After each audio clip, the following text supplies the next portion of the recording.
Samantala, hindi illegal gambling ang bingo. Ito ang tiniyak ni Senador Coco Pimentel bilang Senate Chairman ng Amusement and Sports.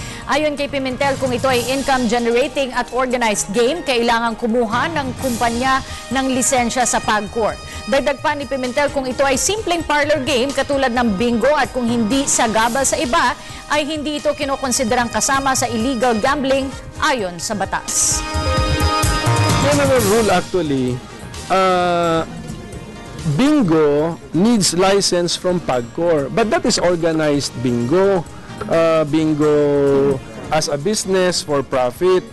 Pero bingo na parlor games lang,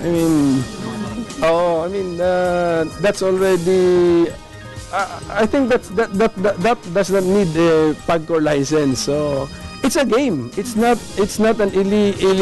illegal gambling, but it's a game. So iba ang considerations doon. Nagka-cause ba ng traffic? Ganun na yung considerations doon.